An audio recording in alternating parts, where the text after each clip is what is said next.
दोस्तों नमस्कार, मैं रणबीर सिंह और आप देख रहे हैं एमके न्यूज। दोस्तों हम पहुंचे हैं सेक्टर 12 लघु सचिवालय के सामने, जहां पर कि आज मोहना गांव से सैकड़ों की संख्या में किसान पहुंचे हैं जेवर एयरपोर्ट कट को लेकर के।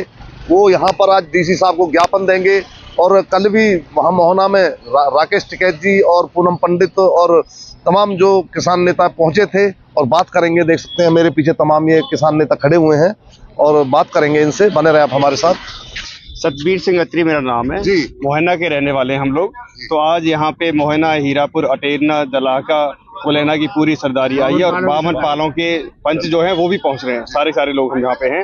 3 मई 2022 को खंडेश्वरी बाबा के बहुत बड़े भंडारे में लाखों की भीड़ थी। वहाँ पे हमारे जो सीएम है खट्टर साहब ने घोषणा की थी कि मोहना में जो जेवर एयरपोर्ट के लिए हाईवे जा रहा है, ग्रीन एक्सप्रेसवे जा रहा है बल्लभगढ़ से जेवर तक, मोहना गाँव में उतार चढ़ाव बनेगा।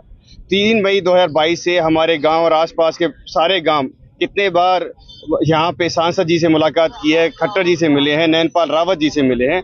हमें ये लोग झूठा आश्वासन देते रहे कि उतार चढ़ाव है।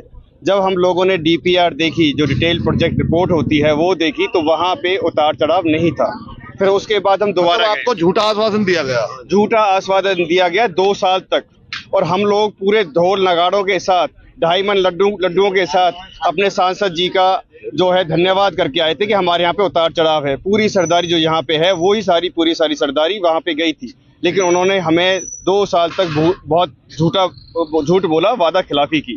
अब उसके बाद हुआ क्या, फिर हम लोगों ने अक्टूबर के पहले सप्ताह में गए उनके पास, दोबारा से मुलाकात की और उनको बताया कि डीपीआर रिपोर्ट में तो है नहीं। तो हमारे जो सांसद जी हैं, हमारे सांसद जी कहते हैं अपने छाती में हाथ मार के कि मैं हर गांव में कट नहीं बनवाऊंगा।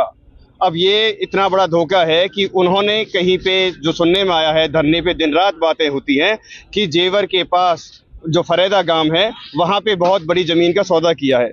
इसीलिए जो मोहना में उतार चढ़ाव बनना था उसको उतार चढ़ाव को लेके वो फरेदा में ले गए हैं। तो गाँव वालों ने दोबारा से पंचायत की कि हमें क्या करना चाहिए।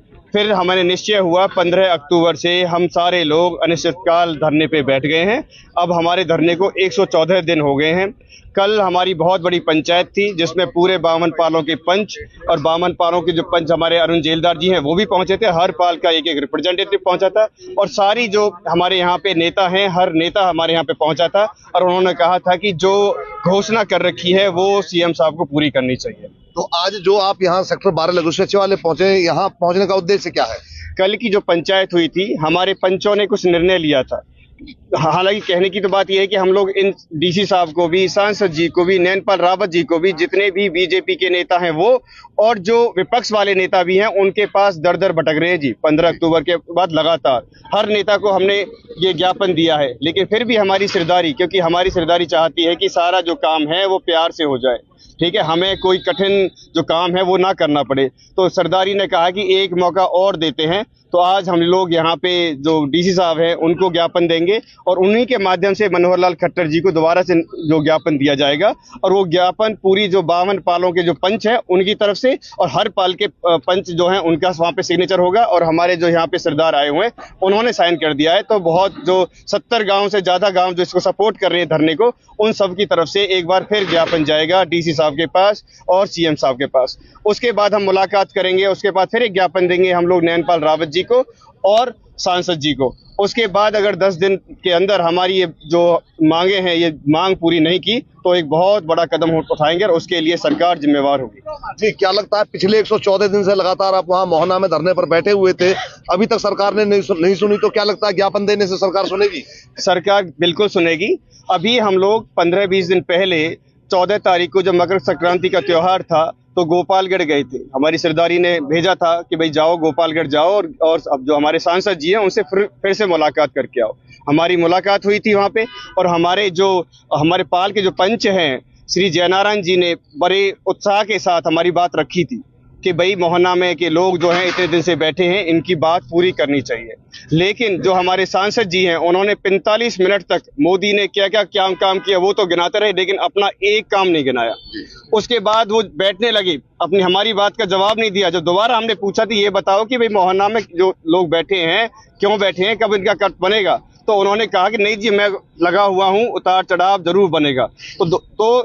जब से हमने धरना शुरू किया था तब तो छाती में हाथ मार के बोल रहे थे कि उतार चढ़ाव नहीं बनेगा, गांव गांव नहीं दूंगा। अब वो जो उनके तेवर है ना ढीले होने शुरू हो गए। उनको पता है कि जनता जनार्दन है, इनकी एक वोट से ही एमएलए एमपी सीएम बनता है, और इसकी अब की बार नहीं बना ना तो जवाब बिल्कुल भारी जवाब मिलेगा। ये अपने घर बैठ जाएंगे। जैसे 4 महीने से हमारे नयनपाल रावत जी और किशनपाल गुर्जर जी एक दिन नहीं गए हमारे धरने में। अब हम लोगों ने पंचायत करके 5 गांवों में हमने बहुत बड़े बोर्ड लगा दिए हैं, किसी सत्ताधारी नेता का जो प्रवेश है वो बंद है, बिल्कुल नहीं आएंगे। अगर वो आ गए तो हमारे लोग हैं बिल्कुल बैठे हैं जी, किसान लोग हैं। हम हथौड़ा भी चलाते हैं, फावड़ा भी चलाते हैं, लठ भी चलाना जानते हैं। सर अगर सरकार आपकी बात नहीं सुनती है ज्ञापन देने के बाद में, तो आपका अगला कदम क्या होगा? उसके लिए दोबारा जो हमारी पंचायत है, सरदारी है, दोबारा से बैठेगी और कोई जो कठिन से कठिन जो अगला जो निर्णय लिया जाएगा और हम सब लोग उसका पालन करेंगे। बहुत बहुत धन्यवाद। तो दोस्तों आप देख सकते हैं तमाम लोग यहाँ मौजूद हैं। मोहना से आए हुए तमाम 52 पालों की सरदारी यहाँ पर पहुंची है और उनका कहना है कि कठिन से कठिन निर्णय लिया जाएगा। अगर उनकी किसी बात की सुनवाई नहीं होती है, पहले तो कट दे देते हैं, उसके बाद में सरकार मना करती है कि कट नहीं दिया जाएगा। तो बने रहे आप ऐसी ताजा खबरों के लिए, आप हमारे साथ। नमस्कार।